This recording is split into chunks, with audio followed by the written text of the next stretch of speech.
Good evening, and welcome to my presentation on some of the resources and research materials that I found that show the benefits of using virtual reality in the classroom. So, what my project entails is taking my fifth graders on a virtual field trip to Washington, D.C. Because of funding, we are unable to take any trips like this outside of our classroom, but we are still required to have the kids write about these experiences as if they were there. In the past, we've used nothing but written materials and videos to help students to come away with some sort of experience that they can then use to write a narrative. As I was thinking about building on these skills, I decided that I thought that virtual reality might be the best way to engage my students in a way that they've never been engaged before, and actually write a narrative that includes experiences they themselves have actually had. Um, in the past, I would hear a lot of, I've never been there before, and this feels like a lie, and pretending is hard for me, and it is for 10-year-olds. Pretending is easy when you're younger, but when you're starting like that 10, 11-year-old age range, you start to see a more literal view coming out. They're kind of unable to pretend anymore. They've kind of lost that little spark that they used to have, but they're still curious about things that are happening around them. So I felt that virtual reality might be the best way to engage them into this project and allow for them to come away with having an experience of their own. So it's really exciting for me. So I needed to know what the benefits of virtual reality were going to be for my students. And so I started to do some research and I came across this Research Journal article that was written by Simon Lee. And what I really found was, even though this was on the perspectives of college science instructors, I really felt that the material that within this article pertained to me as well. So some of the benefits that Lee talks about are how students are able to experience things outside of the classroom in a more meaningful way. And the benefits of that were important to me, especially for these 10-year-olds that I'm working with, because they need this experience. So what did I learn from Lee? I learned that science instructors really felt that this was an authentic experience for students and that they could use it as an effective substitute for going out into the field and doing research. And if college instructors are feeling this way about kids in college, or college students, I shouldn't say kids because I'm not a kid and I'm a college student, but if those students are able to have authentic experiences and learn about science outside of the classroom, within the walls of the classroom, then certainly my fifth graders would have great experiences learning about Washington, D.C. In addition to that, he also talks about some of the ways in which virtual reality can help students to become more engaged in their learning. These are experiences and they're real to these students. They are not fake experiences that they're making up. This is perfect information for my narratives because that's exactly what I want my kids to do. I want them to write a story about a trip that they're taking to Washington, D.C. And what better way to do that than to have them actually go and look at Washington, D.C. Another article that I came across was an Associated Press article that was written by Thompson.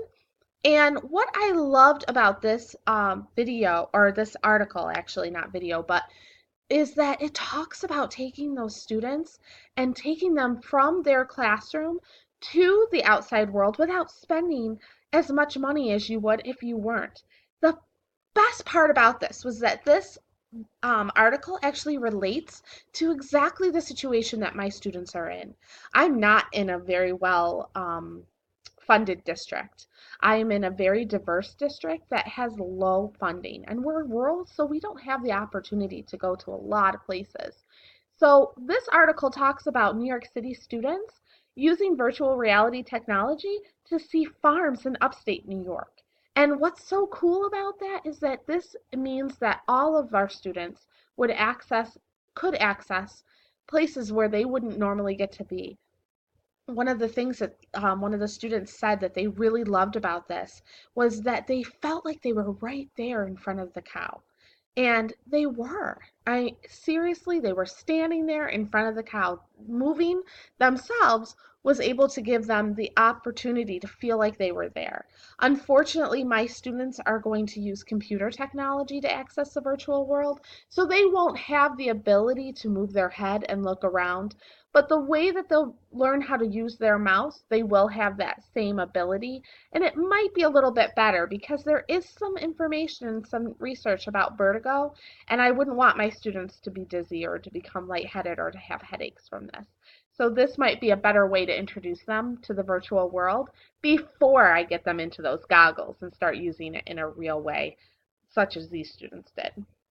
But the ability to do dangerous things, the ability to run many, many more cases in a simulation space as opposed to the real physical space represents a huge learning opportunity, according to David Evans, who is the executive director of the National Science Teachers Association.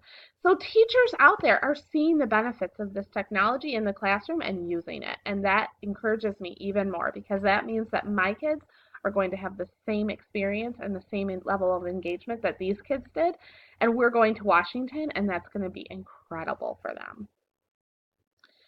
So this is information that I found about Google, and Google is really stepping up. They are on the cutting edge of this technology, and what they've really done by giving us the Explorers and by giving us the cardboard goggles, they're actually giving us the materials we need to go on these field trips for free, which is incredible. The technology of today holds so much for our future. And to allow these students to be able to go to Washington when they may not ever be able to go on their own is just an incredible thing for me. And I just love it. So, using technology in the classroom through Google Expeditions and taking these virtual tours isn't just a toy for me, although it could be fun for these kids to do, and it could be a good STEM activity for them later on. In teaching them how to use this, I'm hoping that it will heighten their level of engagement and really want to go and explore other areas and other places and use their own personal devices, their iPhones and their own cell phones that I know that they all have at home in a way that's so much more engaging for them. I know I've said engaging like a bunch of times, but that's just how I feel about it. And that's how excited I am. So let's go and visit UVisit. So um this is our virtual tour. So we're going to tour Washington, D.C., the National Mall.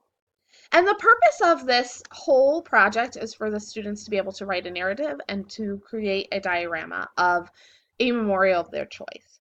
The narratives, they have to write at least 3 of the memorials that they visited.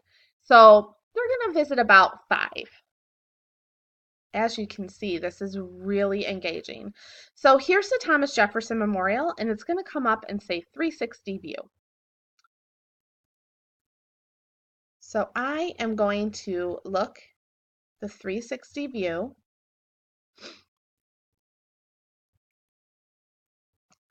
The original experience.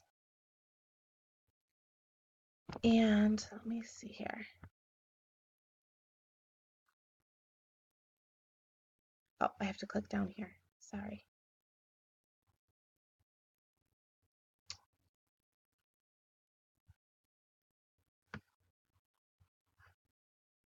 Maybe it's because I'm recording. All right. So here,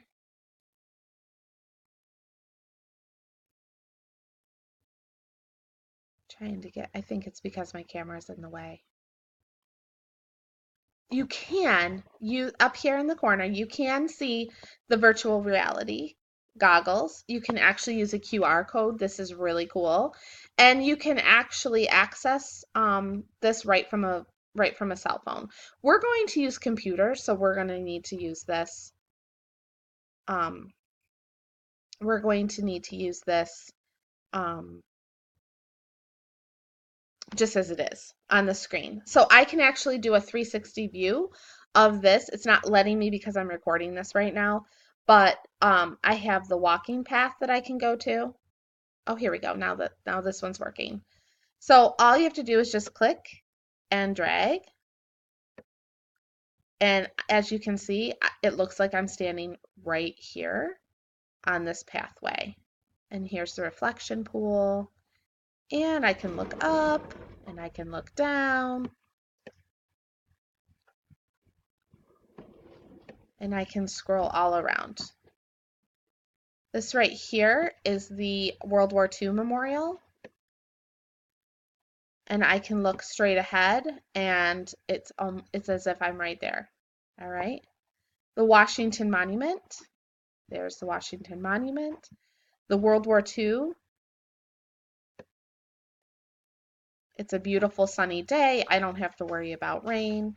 This is incredible.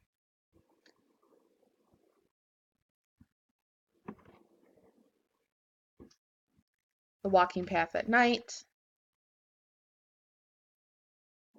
The Lincoln Memorial.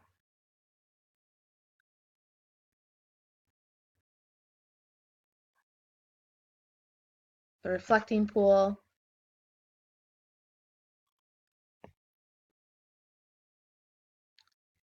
And in addition to this, they will also have the opportunity, sorry, and in addition to this, they will also have the opportunity to go to the UVisit regular website. And on the regular website, even though they won't have the ability to do the virtual tour like this, they will be able to access information and pictures for all of the rest of the monuments. And that will be important in their research. And all of that will be available to them when we go through and do our scavenger hunt and um, other important research for our narratives. And then the Lincoln Memorial, which is available interactive on the National Park Service. So in thinking about how virtual reality will benefit my students and some of the things that I really think they will get from it, I really believe that virtual reality is the key to engaging them into this activity and giving them that real authentic experience that they can use to write a very solid descriptive narrative of their trip. Not only that, but this is going to be totally different for them and out of their realm. They're going to do a scavenger hunt through the use of virtual reality, which is going to be so engaging and fun for them. And then they're going to be able to actually go to Washington. So when they write their stories, they're going to be able to say, I went to Washington, and they will be telling the truth. And then it will be a lot easier for them. And I'm excited to try this technology in my classroom. At the end of this entire unit, I am going to have my students do some reflecting on their experiences using the virtual world. I really want to know how my students felt about it. Was it authentic for them? Did they get something out of it? If they didn't, what was wrong with the experience? And if they did, what kinds of things would they want to do more of? Would they want to go visit other places? And if so, where would they want to go? Really, the sky is the limit when it comes to this. So I am so excited to bring it to my students. And I see the benefits, and there's lots of resources available now that are actually showing the benefits to be exactly what I'm hoping for. So I really hope that this fulfills the requirement that I needed to have for this paper. And if you have any questions or any concerns, please let me know. Thanks so much.